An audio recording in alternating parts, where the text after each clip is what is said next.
Të dashur miq, përshëndetje të përzemërta. Unë jam pastor Akil Pano dhe ju uroj mirëseardhjen tek fjala, familja, jeta, adheu, liria dhe aktualiteti, të cilat trajtohen jo thjesht me dashamirësi, jo thjesht me ekspertizën mbase modeste të një pastori, të një gazetari dhe të një inxhiniere, një nëne aktiviste, por përtej të gjithave me dashuri, me patriotizëm, me pasion dhe me idealizëm. Një idealizëm i cili në thelb qëndron për të ruajtur dhe për të mbrojtur atë që kemi të shenjtë dhe të shtrenjtë në jetën tonë, fëmijët, familjen, lirinë.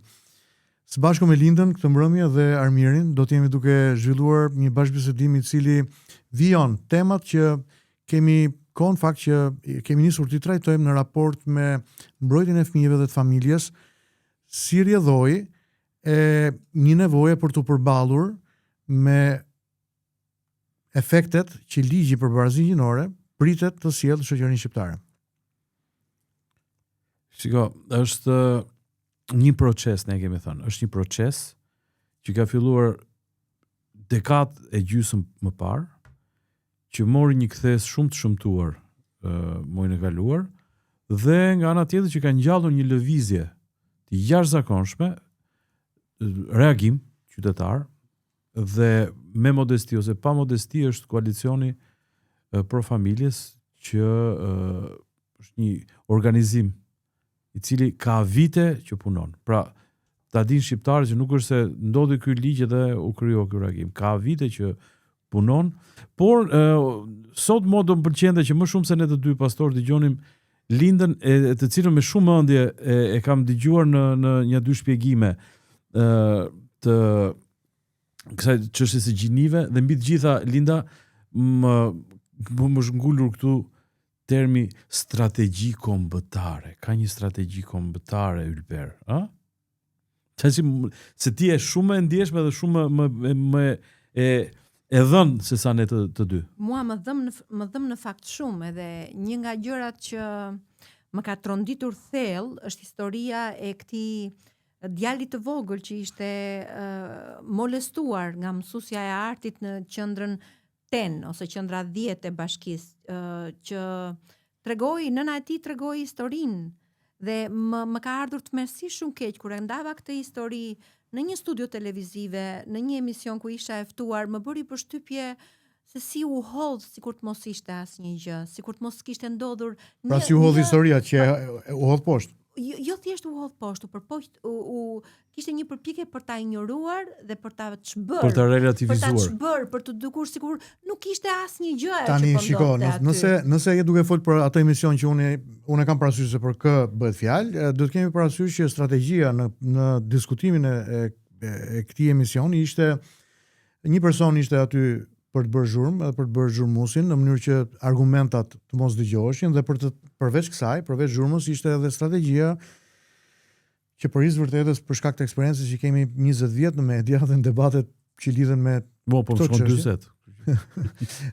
Ne e shikojmë nga larg, domethënë ende pa filluar biseda, e kuptojmë se si gjërat për të supozuar që do trajtohen, por strategjia ishte kjo. Një gjë, strategjia nuk është thjesht në këtë emision. Përgjithsisht strategjia e emisioneve të hënave dhe të tenteve është që të mos dëgjohet, pra bëhen debat që të mos dali thelb. Dhe atë që nisi Linda, për mos e bërë dhe neve në të njëjtin format, të lutem, a mund ta na tregosh historinë e atij djali, sepse edhe unë isha shumë interesuar, diçka kuptova edhe nga njëri tjetri, po. Shiko, unë kam treguar edhe një herë tjetër këtë histori, po ideja është që djali 12 vjeç, prindrit që janë intelektual e çojnë në një nga këto kurset e bashkisë, një nga qendrat që quhet 10 ose 10. Dhe aty mësuesja e artit fillon dhe kupton që djali ishte i ndjeshëm, ishte sensitiv, dhe fillon dhe i dërgon mesazhe, krijon marrëdhënie personale me djalin, dhe fillon dhe i dërgon mesazhe që janë mesazhe për ta seksualizuar djalin.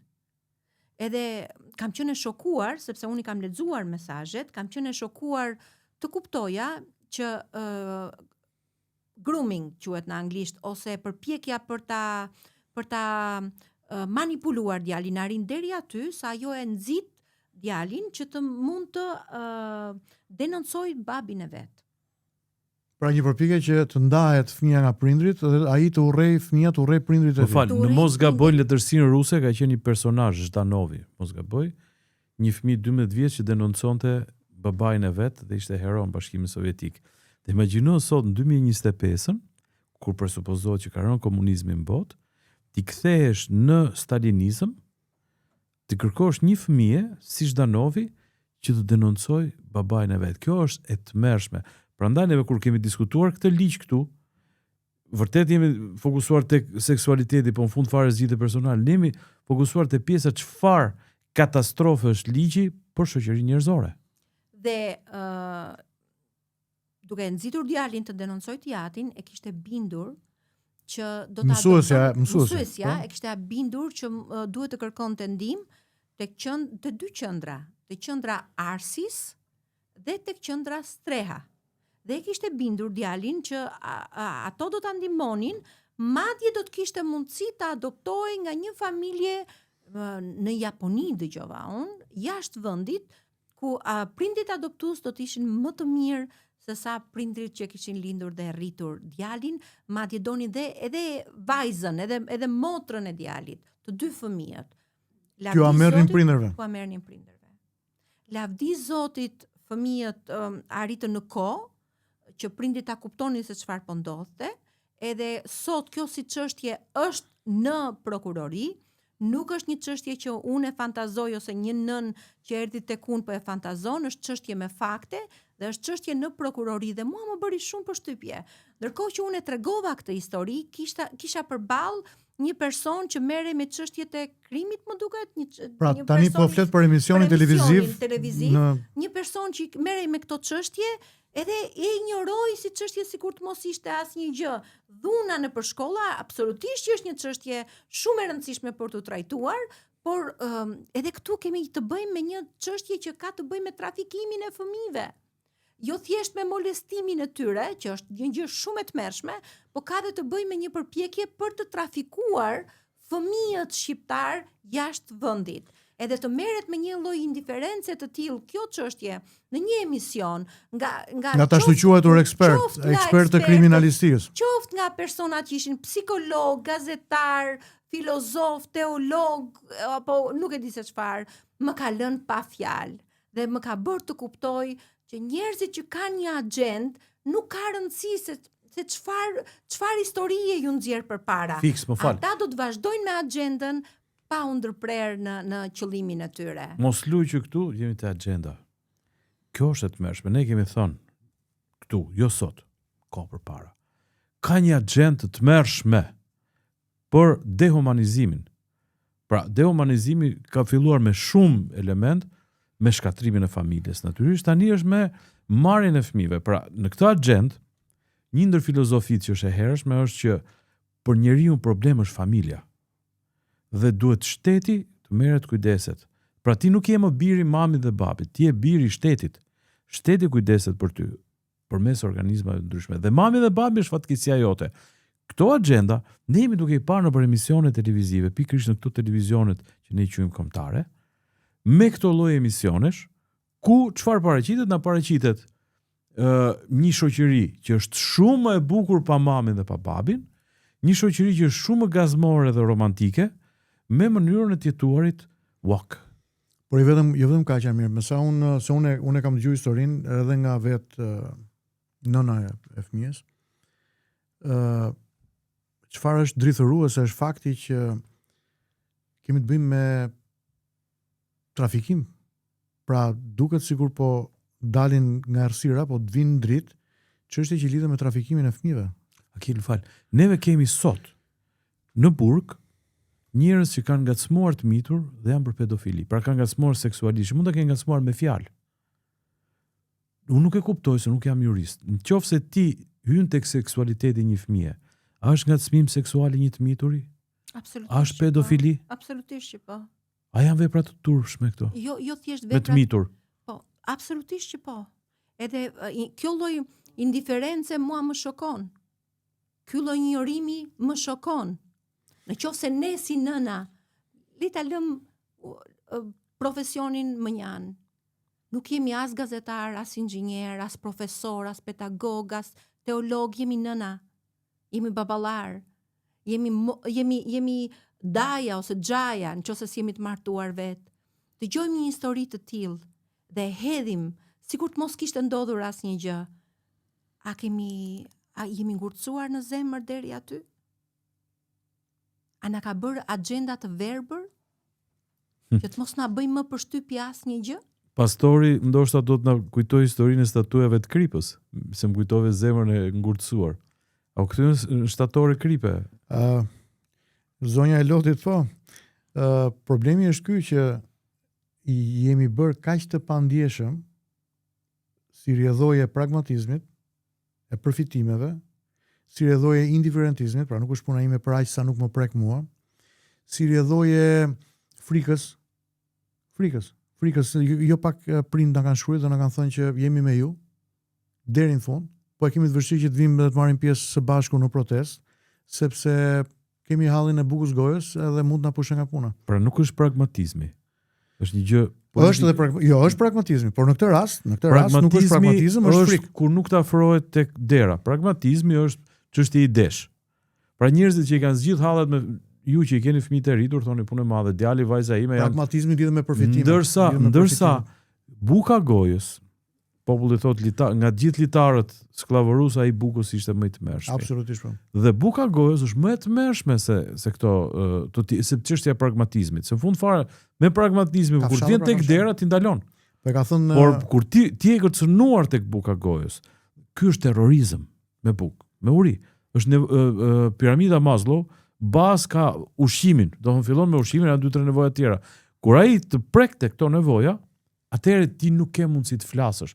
Dhe kur ke një presion të jashtëzakonshëm dhe një shteti super autoritar, të një agjende globaliste o majtiste, e cila vazhdon dhe vepron, se kjo gjë ka hyrë në Shqipëri në emër të perëndimit, modernes, kështu e ka bota, kështu po na e shesin.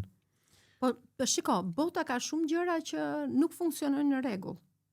Ato gjëra që ne i kemi në rregull, pse duhet i prishim për shkak se i ka bota ashtu? Po me bota kjo nuk është në koncept. Dhe ne duhet të marrim më të mirën e botës. Absolutisht. Po çemi duke thënë. Olinda, nuk është se do të thonë ky është një problem që në një glob të madh vetëm ne jemi kështu. Bota, pse s'merrte bota mirëqenin? Se nëse ne do ishim sot me mirëqenin e Zvicrës, me kulturën e Francës, me rregullin e Gjermanisë. Po do thoni po prit se ka dhe këtë.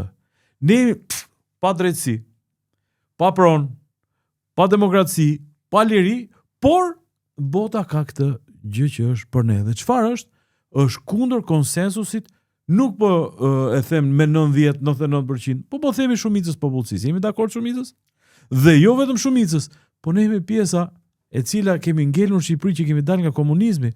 Pra ne per se jemi konservator. Neve kemi dalë nga lidhjet fuqishme familjare. Ne ajo familje na mbati edhe në kohën e komunizmit. Ne kemi fëmijët jashtë. Ata mund të ishin problemi. Ata mund të kërkonin një gjë të re. Kurse ne s'kemi që kërkojmë të re.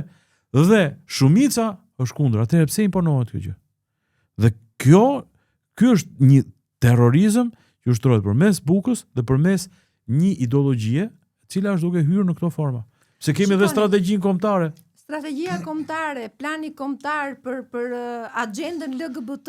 A dini që ka një plan ose strategji kombëtare? Dhe më fal, kombëtare i bie tjetër edhe Kosova, edhe shqiptarët e Maqedonisë, Maqedoni Veriut, shqiptarë në Greqi. Më dëgjoni ju lutem, sepse ju dha ideja sikur ajo broshura që kishte hyrë në përshkolla ishte rastësisht, e kishte nxjerr dikush që nuk e dinin nga e kishte shpërndar, nuk është e vërtetë. Ata të picave, të reklamave të picave. Jo, si prindi 1 dhe prindi 2. Është njëta strategji, pra njëta strategji. Absolut. Hyrin në përkopshte prindi 1 dhe formularet që shpërndan në kopshtet e Tiranës.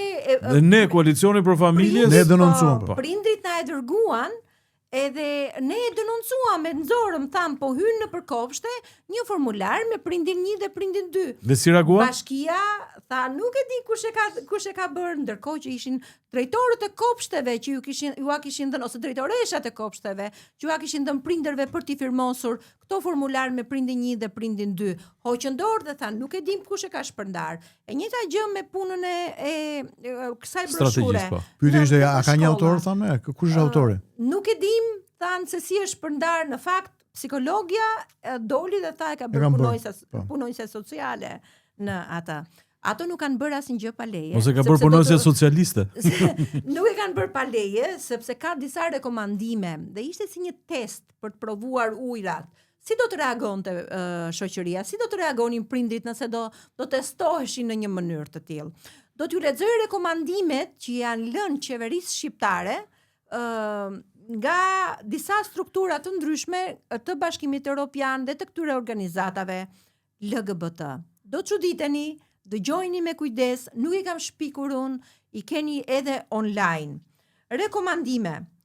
Të fillojë rishikimi i ri kurrikulës, që të përfshihen çështjet LGBT në kurrikula në të gjitha nivelet e arsimit dhe veçanërisht në arsimin para universitar. Do me thënë nga mosha 4 vjeç në Kopësht për edukimin parashkollor, 3 vjeçare. 3 vjeçare deri 18 vjeç. 18 vjeç. Dhe kur flasim për kurrikulat, për çfarë e kemi thënë? Kurrikulat e shkollës. Domethënë për lëndët mosimore. Për lëndët mosimore. Për edukatën, për gjuhën, për si pjesë e rregullt dhe e detyrueshme. Jo më me zgjedhje, siç ka qenë deri tani, por duhet të jetë pjesë e detyrueshme. Në qoftë se u manipuluat ose patët në një moment nga ky emision për cilin unë po flas, shpresën se dikush i kundërshtoi këtë broshurën që ishte hedhur aty. Ju siguroj që është strategjia për të hapur platformën që kur t'ju vinë në shtator nga Ministria e Arsimit të thuhet që broshura ishte e pastudiuar dhe prandaj ne e refuzuam me forcë, po kurrikula tani janë të studiuara, janë shkencërisht të pranueshme, prandaj prindër bëhuni gati dhe pranojeni dhe mos i kontestoni. Është e gjitha një strategji e tmerrshme. Nuk keni parë kurrë ndonjëherë në jetën tuaj kaq shumë gra të mbledhura bashk, psikologe, gazetare, aktiviste të mbledhura bashk kundra fëmijëve, për të seksualizuar dhe për të genderizuar fëmijët e kopshtit, qëng prej kopshtit, duke shpresuar që fëmijët e tyre do të jenë të mbrojtur, sepse ato do të dinë të edukojnë fëmijët e tyre, ndërsa fëmijët tuaj do të genderizohen, sepse ju do të detyroheni ta mbyllni gojën, për shkak se ligji e detyron Ministrinë e Arsimit që të bëjë kurrikula për të hyrë në shkollë dhe të kenë agjendën LGBT. A e dini, ishte një mesazh në fakt që ishte pyetur Ministria e Arsimit, cila ishte sfida e radhës. Ministria e Arsimit shprehet, tani sfida e radhës, sipas Top Channelit, unë e kam këtu në mesazh, sipas Top Channelit, Ministria e Arsimit ishte shprehur, tani që ligji kaloi, sfida e radhës është si ta implementojmë këtë ligj në kurrikulat e shkollës. Dhe ka një strategji interesante. Në qoftë se dëgjoni të gjithë këto që mbështesin këtë agjendë, këtë ligj, thonë është disinformim. Në qoftë se dëgjoni që dikë që thotë është disinformim, dijeni që janë trajnuar nga e njëjta dorë dhe është e njëjta strategji dhe thuhet e njëjta gjë në mënyrë që ju të jeni konfuz edhe të mos kuptoni se çfarë po ndodh. Çfarë po ndodh është kjo. Kurrikulat LGBT duhet të hyjnë në arsim parashkollor dhe të jenë të detyrueshme, të mos jenë më lëndë me zgjedhje. Po nëse unë si bab nuk dua që fëmia im të jetë i ekspozuar ndaj këtyre kurrikulave, çfarë zgjedhje kam unë? Do ta marrë shteti fëmijën, të heqë përgjegjësinë prindërore. Kaq, e thjeshtë është. Dhe pra është historia Kanadas, Amerikës edhe këtyre vendeve. Historia e Elon Muskut me të birin. Të vazhdoj me disa rekomandime të tjera, se unë e kam shumë të rëndësishme këtë pjesë. Këto të jenë pjesë e rregullt dhe detyrueshme, gjithashtu trajnimi i drejtorëve. Dhe të thuhet stafit pedagogjik që këto aktivitete që do të ndodhin kanë plotësisht mbështetjen e Ministrisë së Arsimit, Rinisë edhe Sporteve. Të përfshihet trajnimi bazë mbi LGBT në të gjithë kurrikulat për punonjësit shëndetësor, mjekët dhe specialistët si pjesë e rregullt dhe e detyrueshme. Të ofrohet terapia hormonale për personat transgjinor dhe të punohet për krijimin e mundësive për të ofruar kirurgji gjinore në Shqipëri. Është strategjia kombëtare e vitit 2027. Jo 27. Nga 2020 deri në 2027. Pra aktualisht jemi në mes të kësaj vale. Të sigurohen testimet SST, sëmundje seksualisht të transmetueshme, për të gjithë qytetarët në mënyrë anonime dhe konfidenciale, nisur nga stigma sociale që lidhet me SST-n. Dëgjoni këtë, se kjo është interesante shumë. Të merren masa që streha, qendra streha. Që drejtohet nga Gjeni Karaj? Nuk e di nëse drejtohet, po nuk e kam iden, kështu që nuk dua të abuzoj me këtë gjë tani. Të merren masa që streha si shërbim thelbësor për të rinjt, LGBT, të financohet plotësisht nga buxheti i shtetit. Të merren masa nga njësitë e qeverisjes vendore rajonale për të mundësuar ngritjen e modelit të qendrës streha në qarqe të ndryshme të vendit deri në 4 qendra rajonale. Për të mundësuar ofrimin e këtij shërbimi jo vetëm në Tiranë, por sa më pranë. Por mirë, dëgjoj më burr, financime nga buxheti i shtetit, një organizatë LGBT. Po pra, se do të çoheni për incineratorët, po shikoni se po i merr lekët këtë gjëja tjetër, shqisoj. Dhe inceneratorit, dakord, janë para për një shërbim që s'është kryer, kurse ky është para që do paguajmë ne për të rredhur kalamajt tonë. Sfidat për të ardhmen. Arsimi shihet nga shumica se një nga sektorët më të rëndësishëm ku rritet ndërgjegjësimi për çështjet LGBT. Edhe pse ekzistojnë kurrikula me çështje LGBT, mësuesit i zbatojnë në mënyrë as pak të strukturuar, pjesërisht për shkak se janë me zgjedhje për momentin. Për momentin, se më vonë nuk do të jenë më me zgjedhje. Pas ligjit nuk është më zgjedhje, thuhet të bëhet e detyrueshme. Duhet trajnimi mësuesve nuk duhet të kufizohet vetëm tek mësuesit e shkencave shoqërore dhe biologjisë, por duhet të përfshijë dhe mësuesit e matematikës, fizikës dhe lëndëve të tjera. Tani vetëm një sekond. Se karrierën e tij Armiri e ka nisë si mësues në fillim fare. Na fresko pak neve memorien. Çfarë ndodhte të hënën ose të martën, çfarë duhet bënte mësuesi me nxënësit në klasë? Po edhe si nxënës, edhe si student, ka qenë informacioni politik dhe kanë qenë dhe format e edukimit. Këto kanë qenë. Po ka qenë leximi veprave. Problemi ka qenë, jo, e di se çam të rroqi kjo te kjo që thotë Jo, e kam fjalën tek ideja e ideologjisë, është e njëjta. Jo, prit. Është induktimi. Është më keq, më prit. I ideologjisë. Ti ke bërë kimi, ke bërë dhe fizik dhe ke ndoshta anashkaluar fshirë nga mendja jote, që në kimi për shembull thoshte ta zëm azoti si element kimik. Dhe në fund fare thoshte azoti përdoret në fusha të ndryshme të industrisë. Po.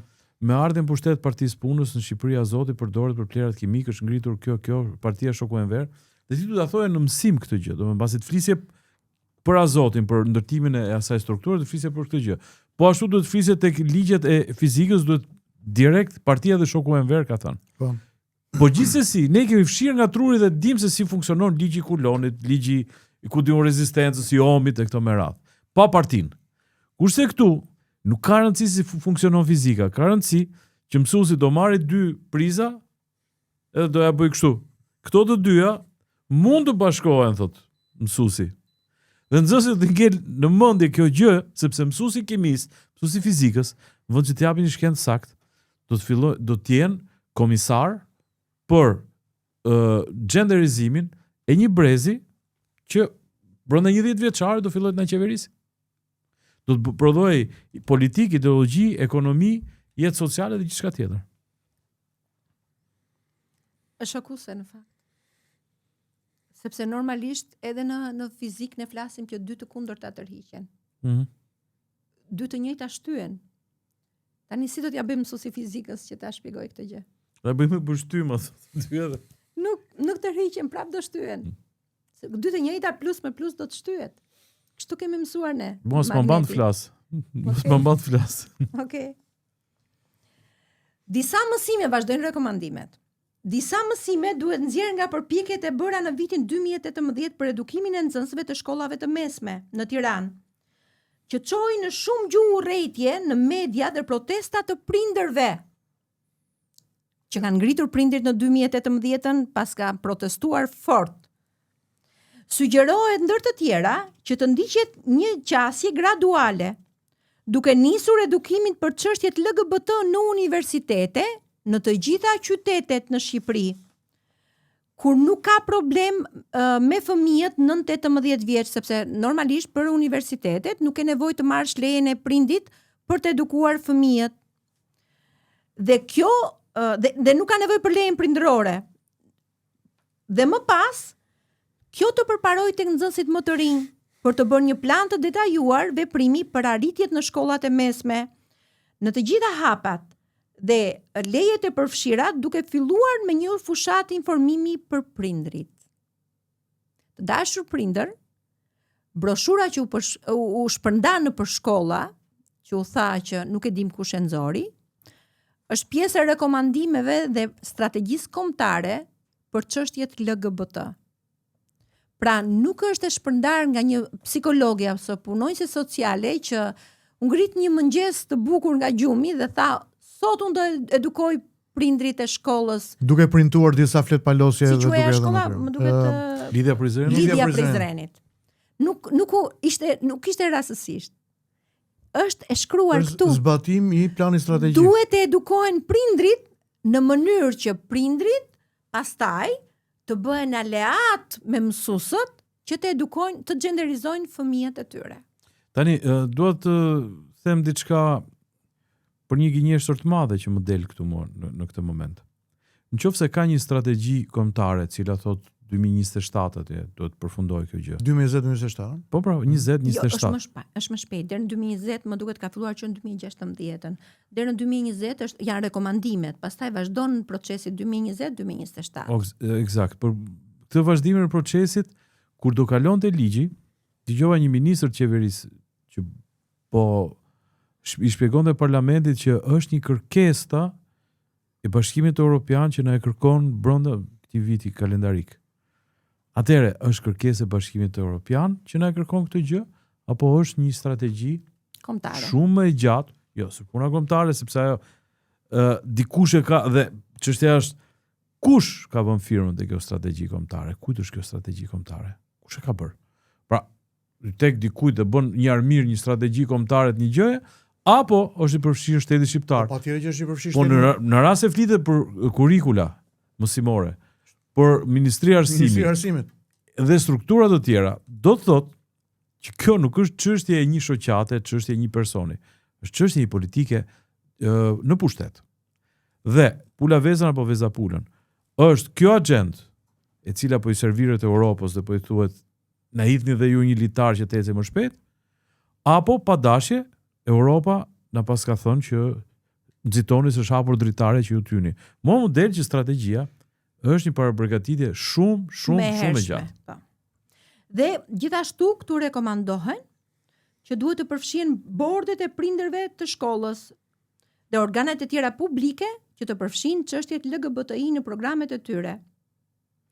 Kështu që prindër, juve ju kërkohet që të jeni aleat me agjendën, që ti dorëzoni fëmijët tuaj për t'i gjenderizuar dhe seksualizuar që në moshën 2 vjeçare, 3 vjeçare, 4 vjeçare. Dhe kjo nuk është një rastësi që po ndodh, ashtu siç edhe Armiri e tha, por është një plan i mirë menduar që ka gati 1 dekadë që planifikohet. Dhe brenda këtij plani nuk janë vetëm institucionet publike dhe shtetërore që janë ministritë përkatëse të qeverisë, por fatkeqësisht kemi dhe media të caktuara të cilat janë sponsorizuara që ky mesazh këtu që ne jemi duke trajtuar pikërisht tani të mos dalë, të mos komunikohet për masën e opinionit publik. Përkundrazi, opinionit publik t'i ofrohet një qasje idilike, bile edhe empatike për njerëz që janë ndryshe, që këta janë njerëz me një botë shumë të madhe, të vrarë nga shoqëria e ndyrë maskiliste shqiptare, që nuk duron dot kjo shoqëri me burra patriarkaliste, si i thot burrave çyryk. Pra me çyryk që dhunojnë çdo gjë që është edhe ndryshe, me djem zdromsa. Me djem zdromsa që dhunojnë këtë gjë, ndërkohë që përtej kësaj fasade kaq të ashpër, kaq të qelbur, të palartë, të parruar, është një botë e bukur me ngjyra të ylberit që lulëzon dhe që do vazhdoj të lulëzoj fal një udhëheqje të partisë në pushtet. Dhe shumë njerëz duke parë dhe programe në këto kanale kombëtare, duke filluar nga RTS-ja, që është televizioni që paguhet me taksat tona. Pra ne mbajnë tek drita, të kjo që shohin, mbajnë lek për dëshën dhe këtu vazhdojnë programe me agjendë të tillë. Televizionet e tjera nuk po diskutoj. Më kujtohet një dokumentar ku thoshte që kjo çështja ngrohës globale, thoshte ai një nga këta persona që ishte kundër kësaj agjende. Në qoftë se ti deshe të bësh një projekt për ketrat, do të thoshe ketrat dhe roli i tyre ngrohen global, aty merri lekët. Dhe puna sot, në qoftë se ti do të fitosh një projekt, do të thuash barazia gjinore në matematik fizik. Dhe këtu barazia gjinore mes elektroneve. Absolutisht. Këtu e fiton projektin. Dhe emrat e këtyre aktivistëve të shquar neve në kanë dalë edhe kur dolën listat e pagesave të sajtit dhe në borderot të tjera. Dolën Dhe emrat e këta drejtuesve të këtyre organizatave. këta e kanë shitur shpirtin shtrenjtë për standardet shqiptare, nga 2-3.000 euro ose dollar Në muaj. në muaj, persone. por shumë lirë për sa i përket asaj që po i bëjnë vendit këtu. Pra, po i heqin fije çdo lloj identiteti qenies njerëzore, lëre qenies shqiptare. Pra ne përveç të mos qenit shqiptar e cila është duke u arritur, nuk do të jemi as burr grua, ne do të jemi numra. Po kjo që po thot Linda këtu është nuk pra i gjithë ligji për barazinë gjinore nuk flet vetëm për ndryshim gjuhë, ndryshim ligjesh. është Ndryshim sjellje, shiko, ndryshim i mënyrës së menduarit. është mënyrës së kjo përqasjes. platformë, se ai thon strategji. Duket që pasaj është një platformë e qartë e ndryshimit të gjithë shkaje në shoqërinë njerëzore. Është ndryshimi i marrëdhënies, më kjo është e para, sepse fund fare shoqëria njerëzore ka ardhur përmes familjes, krijimit të familjes burr grua, dhe kjo familje në format e saj dikur më e gjerë, pastaj më e mbledhur, por gjithsesi e ka ruajtur formatin, feeling e gjithçka tjetër. Sot gjë e parë është ti nuk i përket familjes. Dhe kjo është e tmerrshme. Ti nuk i përket familjes. Së dyti, ti i përket një agjende të cilën një pushteti i caktuar ka marrë përsipër ta zbatoj. Do thotë që e gjithë bërthama, e gjithë ekzistenca e shoqërisë njerëzore në këtë vend është tjetërsuar. A është gati brezi ynë ta pranoj këtë gjë? Unë për vete nuk jam gati. Nuk e di nëse prindrit, baballarët dhe nënat që kanë foshnjë sot, janë gati që fëmijën e tyre t'ia marrë si atyre qingjat që i shkëpusin nga gjiri i nënës, e t'ia çojnë thertore. Kjo është pyetja ime e tmerrshme. Dhe kjo është pyetja e tmerrshme. Çfarë kuptimi do të ketë pastaj familja në sensin edhe të një çifti burr-grua? Pse duhet jetojë një burr me një grua kur nuk mund të rrisi dhe edukojë fëmijën e tij? Pra, këtu ka marrë fund dhe koncepti i familjes. Është ndoshta do të shkojmë drejt një kopeje ku secili në mënyrë të lirshme mund të kryejmë thjesht marrëdhënie. Kur nëna më tregoi që qendra 10 e bashkisë kishte këtë lloj qasje, kjo mësuese nga qendra 10 e bashkisë kishte këtë lloj qasje ndaj fëmijës së saj dhe nuk synonte vetëm djalin, po synonte edhe vajzën, që është vetëm 11-12 vjeçare. Jam shokuar. Edhe kur më tha që shiko, rekomandimi ishte qendra Strea dhe qendra Arsis, këto dy qendra i kishte dhënë kontakt djalit që të kontaktonte me to dhe ato do ta merrnin përsipër, kam pasur një lloj alarmi dhe doja të tregoja prindërve, prindër kontrollojini fëmijët tuaj, kontrollojini me kë kanë kontakt, kontrollojini ku i çoni, sepse një ditë ju mund të gjendeni ndoshta si kjo nëna që nuk ishte mas lot të qante. Se në fund fare ne punojmë nga 2-3 punë për të siguruar të mira materiale për fëmijët, po çfarë do duhen ato të mira materiale? Nëse ti nuk ke më mundësi ta ndihmosh dot fëmijën tënd, po fëmia yt është i manipuluar deri në atë masa, vërtet të mendoj që rreziku dhe kërcënimi je ti dhe bashorti yt, je ti si nën dhe bashorti yt si baba.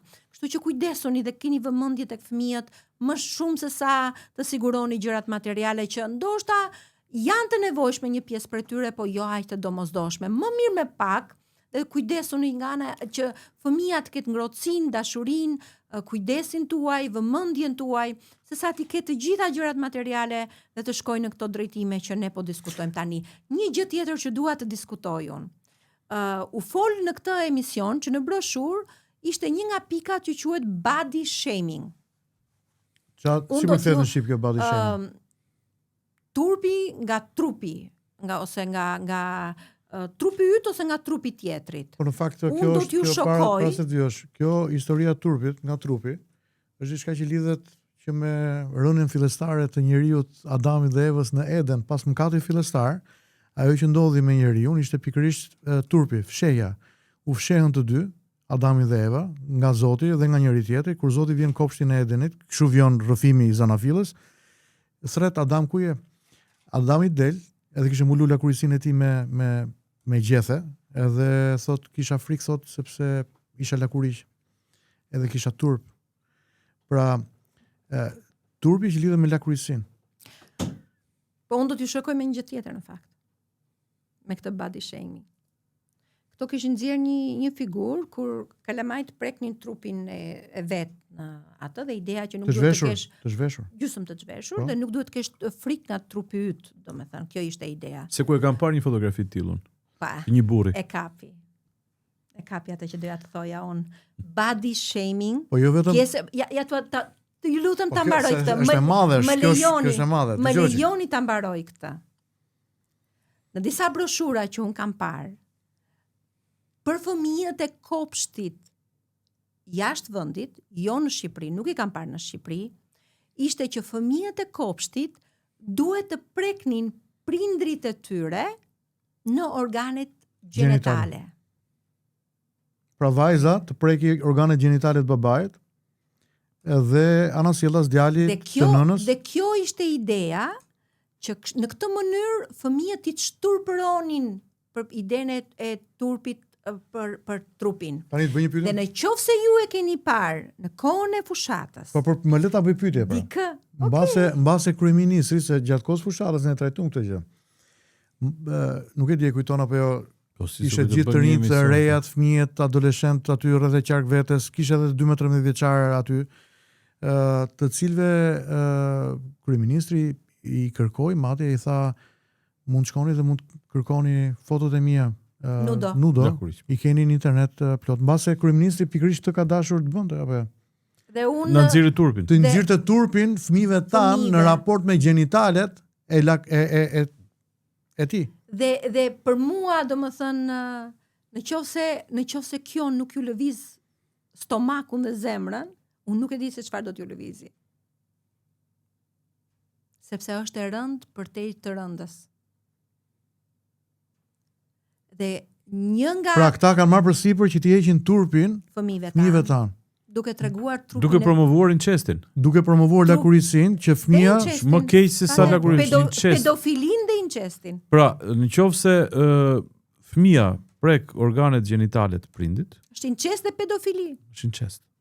Edhe pedofili. Mire, edhe ne kur kemi larë fëmijët tanë, kam pas kënaqësinë t'i laj çunat vet, kemi larë me shumë kujdes në pjesën e organeve. Kështu që prindër zgjohuni. Gjëja është shumë e thellë se sa ju a servirin. Kur ju thon barazimi midis burrit dhe gruas, nuk është e vërtet në mënyrën se si ju e mendoni. Ne për barazin jemi të gjithë, po është më thellë se kaq. Linda, diç më kujton se ti je inxhiniere nga pikpamja figurative, një tabel të zezë nga ato të inxhinierisë me 250 faktor x, y, a fraksion, dhe në fund fare është një baraz. Mileti duhet kuptoj, barazia nuk është një x dhe një y. Barazia është ky x në fund me të gjithë këto të panjohurat, të cilat çojnë këtu. Dhe ty vërtet mund të duket që është një ligj i thjeshtë, por pse edhe këta janë gjyna, se janë kështu. Nuk është ligji i barazisë. Ky është mashtrimi i madh. Barazia në ligj, nëse ka ligj, praktikisht këtë bën, siguron barazi çdo ligj. Kodi rrugor siguron barazi. Kodi i punës siguron barazi, nuk thot kodi i punës që burrat paguhen më shumë se gratë. Këta vendosën parimin e barazisë. Dhe barazia, si tek batuta e famshme e derrit tek Orwelli, gjithë kafshët janë barabartë, por ka ca që janë më të barabartë. Këta më të barabartët mund marrin shtëpi, sepse janë më të barabartë se tjerët. Këta tani do të marrin punë, sepse janë më të barabartë se tjerët. Këta do të diktojnë ideologjinë e tyre, sepse ne nuk dim të rrisim fëmijët tanë. Ne po i rrisim fëmijët tanë në një mënyrë shumë arkaike, shumë të dëmshme për fëmijët tanë, duke i mësuar që burri është burr, grua është grua, dhe familja është bashkimi një burr, një grua dhe riprodhimi, qëllimi final i çdo gjallëse. Jo, ky është gabim. Ka një ideologji tjetër, e cila synon transformimin e gjithë shoqërisë. Çfarë sjell kjo?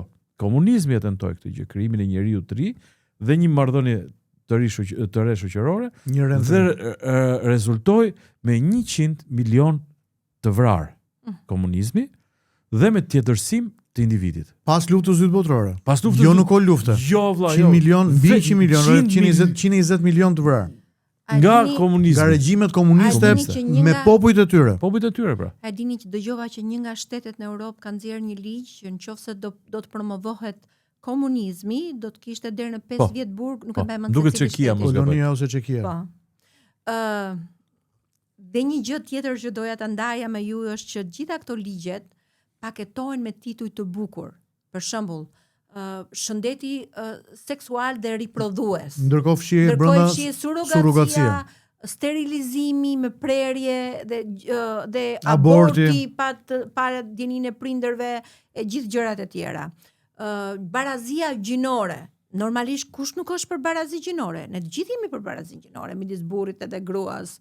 Dhe ndërsa brenda përfshihet ideologjizimi dhe degenerizimi kalamajve në përshkolla. Edhe gjërat e tjera që vijnë pastaj, censura dhe sanksione dhe gjitha gjërat e tjera. Transgjenerizmi në sport, në ushtri. A dini pse mendoj unë që kjo është një agjendë demonike? Është një varg që thot djalli shfaqet si ëngjël drite. Dhe kur djalli shfaqet si ëngjël drite, askush nuk mund ta besoj që është i errët, është i lig, është i keq, sepse është si ëngjël drite dhe ti shikon atë dritën dhe mendon që s'mund të jetë i keq. Po kështu erdhën komunistët në fillim fare. Edhe me këto tituj bombastik, barazi gjinore. Luk Floriri. Kështu erdhën komunistët me premtimet mëdha, po i ushqyn shqiptarët në luk bosh më pas. I morën gjitha, i morën tokat, i morën shtëpiat, i morën gjithçka, i morën gratë më burr, i nxorën gratë në punë. Nëna ime ndjes pas ka punu me 2 turna, në uzinë traktore. Me timen.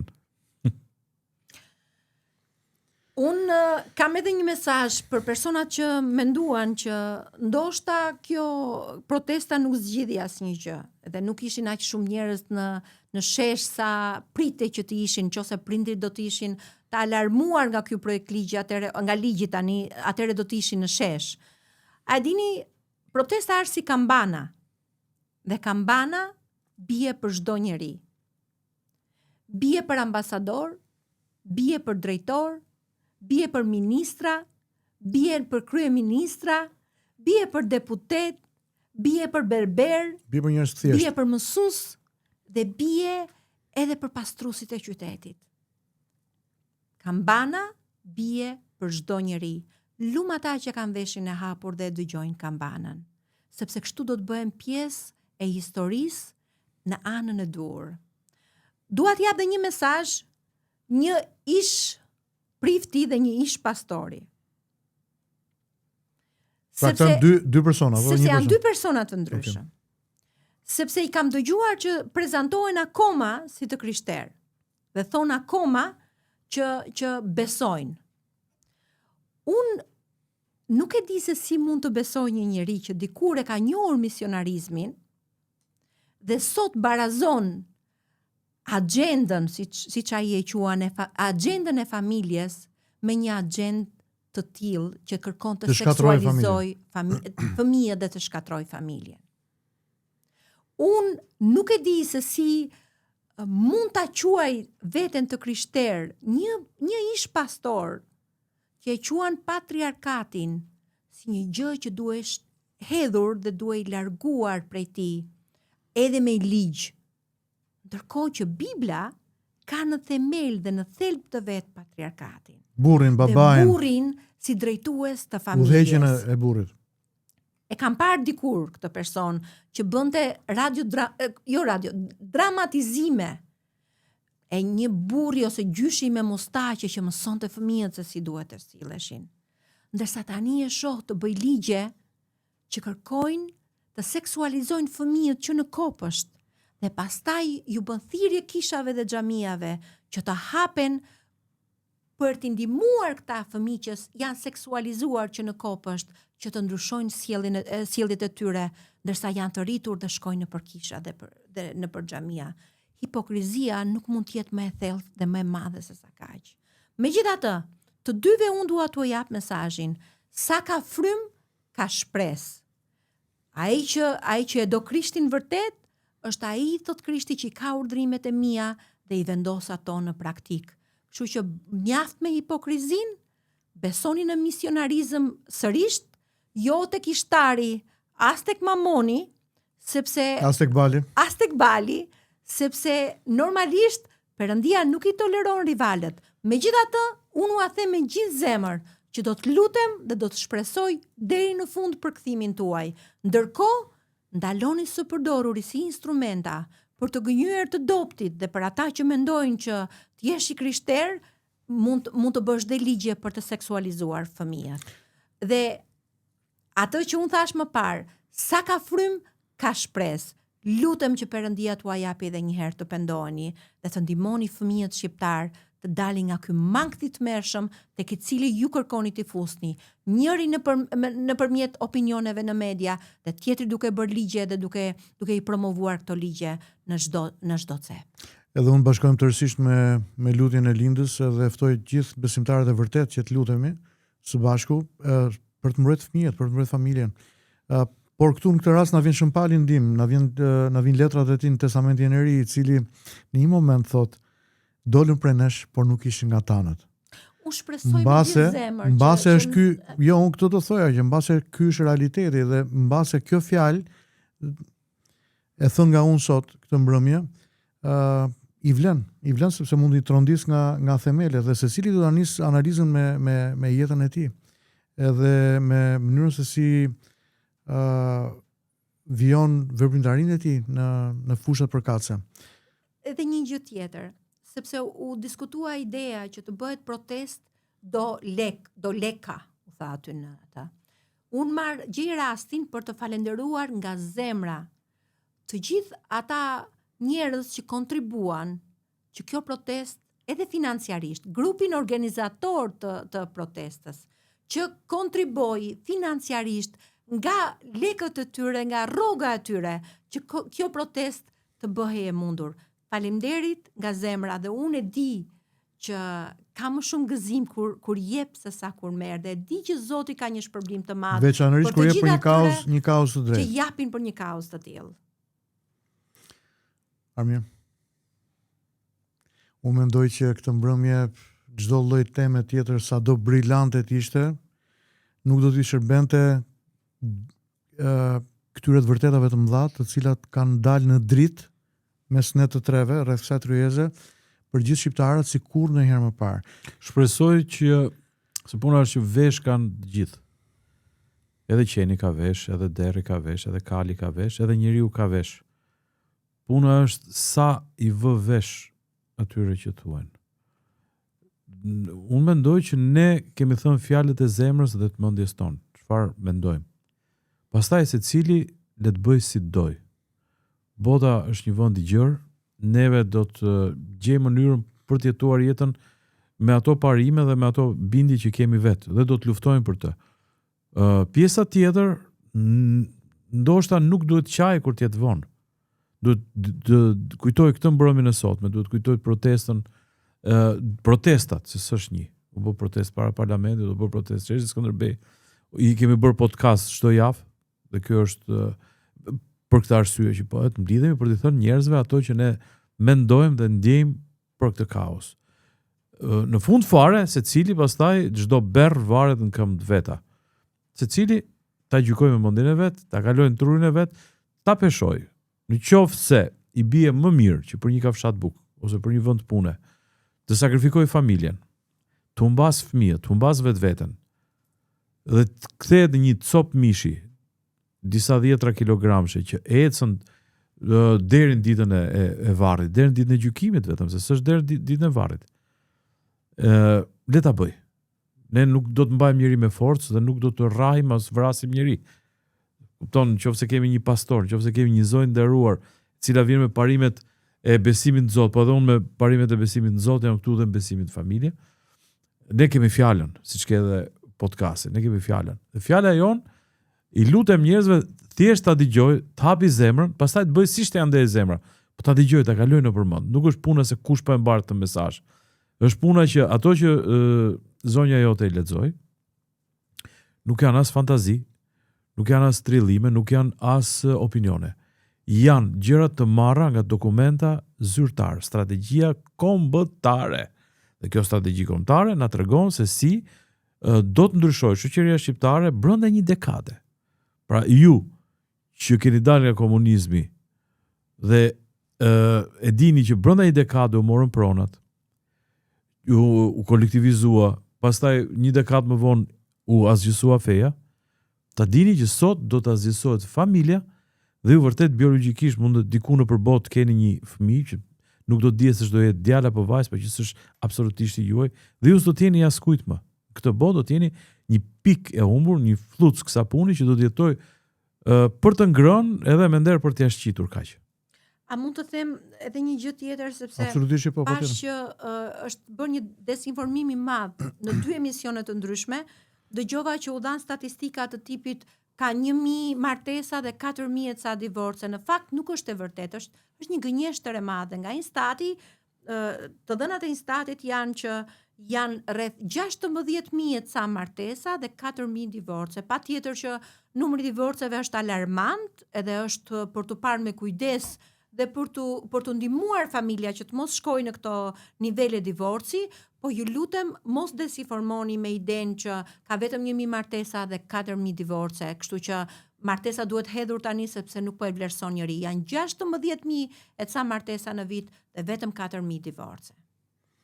Pra jemi tek 25% i divorceve, që në Është shumë i madh. Është shumë i madh, por duke krahasuar me Evropën, që është 50%, jemi në një nivel shumë të mirë, por që nga ana tjetër është shumë punë për të bërë nga gjithë neve për ta rimkëmbur, për ta restauruar martesën, për të ndërtuar aq sa mund të ndërtojmë të gjithë së bashku në komunitetet e besimit dhe jashtë komuniteteve të besimit njerëz të cilët vlerësojnë martesën, vlerësojnë partneritetin, vlerësojnë familjen, edhe marrin përgjegjësi për ndërtuar familjen e tyre. Në qoftë se njerëzit i kthehen historisë familjes tyre, nuk ka rëndësi, nuk ka nevojë të shkojnë shumë larg. Kanë brenda familjes tyre deri në brezën e tre, deri te gjyshi, jo më tej, histori mbijetese e ekzistence thjesht për shkak të familjes. Pra i ka ndodhur një katastrofë, janë strehuar tek gjyshi, janë strehuar tek vllai i gjyshit, i ka vdekur 2 prindrit dikujt, po i ka marrë vllai tjetër, dhe familja ka qenë shpëtimi jo vetëm i individit, por dhe shpëtimi i kombit. Ky komb i goditur në historinë e vet, në mijëra vjeçar, ka mbijetuar se ka besuar tek familja dhe është mbajtur tek familja. Dhe njeriu dhe shqiptari kudo që ka shkuar nëpër botë, ka menduar për familjen dhe është kthyer tek familja. Sot forca centrifugale është ajo që thot Linda, që ka një luftë të sistemit kundër familjes, dhe prandaj në shumë raste goditet familja dhe goditet në element pafund, duke filluar tek ekonomia e para, baza. Ekonomia, tundimet, ideologjit. Çfarë kërkojnë ata të mësojnë fëmijëve tanë në kopësht dhe në shkollë? Instiktet. Po. Nuk kërkojnë të mësojnë shkencën, sepse një njeri i ditur, i mësuar me shkencën, i rritur me besimin, i rritur me familjen, do të jetë një njeri i pavarur. Më fal, më ngacmova tek një gjë që the ti tek agjenda. Jo i kontrolluar aq lehtë. Prit. Ndërsa një njeri i mësuar që fëmijë dhe i shtyr drejt instinkteve, do të jetë një njeri që mund të kontrollohet dhe nuk do të ketë mundësinë të kulturalizojë virtytin. Shife se sa e strukturuar është agjenda. Shi sa e strukturuar është agjenda. Përveç fëmijëve parashkollor, shkollor etj. Po punohet ty në universitet. Pse? Që të krijohet elita e vendit sipas kësaj agjende. Pra, ti kur nesër të marrësh një diplomë master dhe doktoratur, duhet patjetër të kesh kaluar provimin e PPSH-s, marksizmit. Pra duhet të kesh kaluar këtë agjend. Ju e kujtohet shumë mirë që të kaloje, merri doktoraturën në kohën e Verogjës, të kishte dhënë provimin e marksizmit dhe kishte marrë mbi 8. Që ti të merrje diplomën si inxhiniere apo çfarë do të kishe mbi 8 marksizmin, Se ishe kuadro, pra duhet të ishe kuadro, do ta dhe këta duhet të jenë kuadro Vëmin. të brymosur me këtë agjendë, ndryshe nuk do të jenë kuadro. Më bën përshtypje Armir kur kam qenë pjesë e disa emisioneve televizive dhe kam dëgjuar absurditete nga më të pabesueshmet, domethënë. Ideja është që mohohet edhe shkenca dhe biologjia. Në një emision që kemi qenë duke debatuar ishte që truri i burrit është i barabartë me trurin e gruas, qoftë nga madhësia, qoftë nga struktura, qoftë nga pesha dhe nga mënyra se si funksionon. Vetëm që të pranohej ideja që nuk ka më ndryshim tani midis gjinive, midis burrit dhe gruas. Gjinia është thjesht një konstrukt social dhe nuk është një gjë Atëherë më ndalo këtu. Prit. E komanduar Shiko, për shkak të hormoneve duke prodhuar idiotësira, bien vetë në nonsens. Atëherë, në qoftë se truri një burri me një grua, që nga i barabartë, po le të punojmë ose burrat ose gratë, në qoftë se që kemi njësoj. Ti bëjmë o burri o gruaja. Pse duhet bëjmë kuota gjinore në qoftë se trut tanë janë të barabartë? Truri im nuk është i barabartë me trurin tim para 2 ditësh, 3 ditësh, 1 viti. Dhe nuk ka për të qenë me trurin tim mbas sa kohësh. Imagjino truri im me një burr tjetër, që mund të jetë vllai i binjak. Imagjino pastaj në interesat dhe në formimin biologjik që jemi. Gruaja, më fal, unë kam thënë dhe e përsëris gjithmonë. Pushteti i gruas është i jashtëzakonshëm kur është grua, jo kur është gjysmë grua. Pushteti i burrit është kur është burr dhe jo kur ka forcën. Kur ka autoritetin e të qenit burr me logjikën me të gjitha. Një grua mund të drejtojë një batalion me burra vetëm me një ua. Sepse është grua dhe trak ndalojnë të gjithë e dëgjojnë.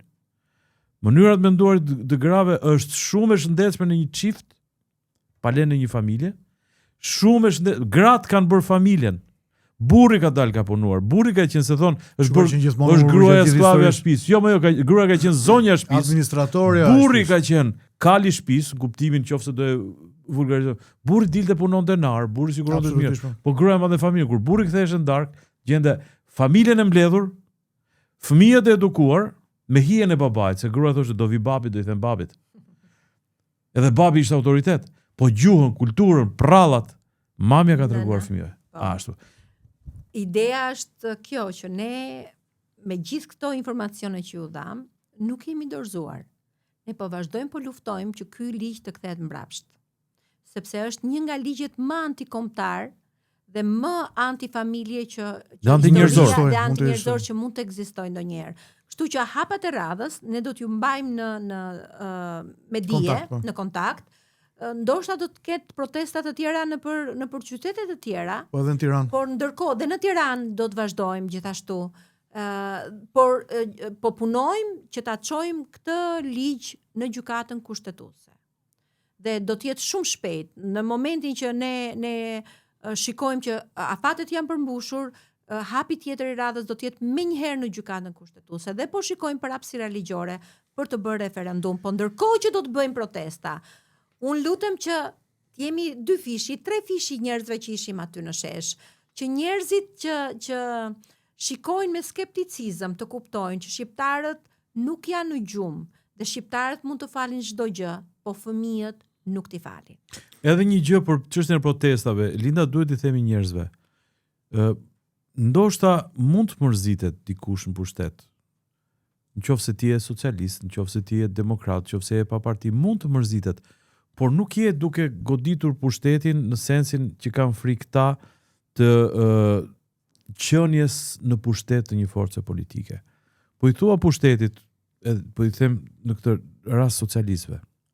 Ju e keni votuar dhe e doni shumë mirë. Ose ju ka zënë halli dhe jeni aty. Po në rastin konkret është kundër absolutisht ju. Por nuk është çështja që luan pensioni 10.000 lek apo 20.000 lek. Nuk është çështja që do bëhet një rrugë apo s'do bëhet një rrugë. Nuk është çështja që është vjedhur një incinerator apo s'është, të gjitha kthehen. Kjo nuk do t'ju kthehet më. Dhe ky ligj nuk është kundër demokratëve, nuk është kundër pa parti. Ky është ligj universal, të cilit edhe kryeministri do detyrohet të bindet, ndoshta jo ky, po ai që do vi mbas.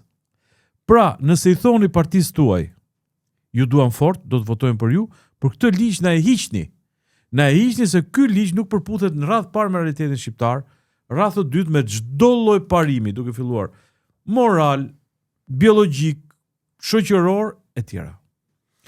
Ja kemi thënë i nderuar mirë. Ja kemi thënë Partisë Socialiste dhe Qeverisë Socialiste, e kemi thënë dhe anëtarëve të Kuvendit të Shqipërisë, por që kartonat e tradhtisë u ngritën dhe votuan këtë ligj. Tani ne na mbetet fjala, na mbetet komunikimi, na mbetet që t'i bijmë këmbanave tona me shpresën që Zoti do të bëjë që tek njerëzit vullnet mirë dhe të pa epur në sensin e interesave të vogla mediokre në raport me interesin madhor kombëtar që së pare janë fëmijët, familja, e ardhmja, adheu ynë, jo vetëm do të dëgjojnë, por do të bashkohen. Dua të falenderoj në këtë komunikim tonin këtë mbrëmje të gjithë baballarët dhe nënat e shkollës Lidhja Prizrenit, cilët reaguan menjëherë dhe denoncuan media idenë e këtyre fletpalosjeve që në thelb sot i ekspozuam nuk pas kërkishin qenë fletpalosje rastësore, por ka qenë plani masave në përmbushje të hapave të këtij plani strategjik të agjendës LGBT së bashku me agjendën e qeverisë së Shqipërisë. Unë dëshiroj t'i drejtojmë të gjithë nënave dhe baballarëve që janë antar të bordeve të shkollave nëntëvjeçare dhe të shkollave të mesme. Ju lutem qëndroni zgjuar, jeni syçel dhe menjëherë denonconi rastet të cilat mund t'i shikoni dhe mos merrni asgjë të mirëqen. Se nuk është një problem i madh, diçka që flet për barazinë është. Në thelb është një ndërhyrje kirurgjikale në dimensionin kulturor, në dimensionin identitar, që synohet i bëhet fëmijës tuaj. Qoftë djalë apo vajzë. Pra synohet tjetërsimi kulturor, identitar i fëmijës. Edhe një herë unë nuk do doja që neve të mbivendosim një temë tjetër në këtë diskutim, edhe mendoj që do ta lëm këtu. Mbyll vetëm me një gjë të vogël unë. Tregohet historia e një prifti katolik në vitin 43 që ishte dhe poet. Dhe thoshte, shoh një re të zezë me ideologji të kuqe që po i afrohet Shqipërisë. Dhe njerëzit rreth rrotullit thoshin, "Dom, po ti mendon që ke fuqi ta ndalosh atë që po vjen?" Ai thot, "Unë nuk kam fuqi ta ndaloj, po ata bëjnë të tyret, ne bëjmë tonën, dhe ne do t'i bijem kambanës, domethënë. Dhe ne i kemi rënë kambanës sot. Dhe unë lutem që shumë shqiptar ta kenë dëgjuar këtë kambanë. Dhe unë mendoj që nëse na duhet të mblidhemi prapë në shesh, tek sheshi, duhet mblidhemi. Duhet jemi shumë tepër se sa ishim herën e kaluar, dhe duhet jemi bashkë, duhet jemi të bashkuar sepse dy zëra janë më shumë se sa një i vetëm. Edhe kur këto dy zëra bëhen 3, 5, 10, 2000, 20.000, atëherë akoma më mirë, akoma më shumë. Kemi nevojë që të qëndrojmë bashkë për hir të lirisë, për hir të fëmijëve dhe të familjes. Të lutem, te kjo dy zërat që thua. Okej, sikur të ngelim vetëm ne të tre do dalim, nuk është problem. Por mos mendoni që dikush tjetër mund t'ju përfaqësoj. Pra hajtë se ka dalë në shesh pastori me zonjën, ka dalë armiri ose ka dalë dikush tjetër, edhe janë ata. Në qoftë se nuk dilin të shprehin veten e parë, dhe në qoftë se nuk dilin të përfaqësoni vetveten, askush nuk e zgjidh hallin tuaj. Ne nuk kemi as deputet, ne nuk kemi as ministra, ne nuk kemi as ushtarak që ta zgjidhim këtë çështje. Secili duhet përfaqësoj veten dhe secili duhet në vetën e parë të prodhojë një lloj referendumi pa letra, por me trupin e tij. Unë jam këtu kundër kësaj agjende. Kjo është protesta. Atëherë miq, miru takofshin së bashku tek fjala, të martën që vjen, në mos, nëse kemi diçka me urgjencë, natyrisht që do t'ju kontaktojmë më përpara për të pas diçka speciale, më të veçantë në komunikimin ton me ju. Edhe një herë, Zoti ju bekoft dhe falenderoj që ishit këtë mbrëmjes bashkë me ne.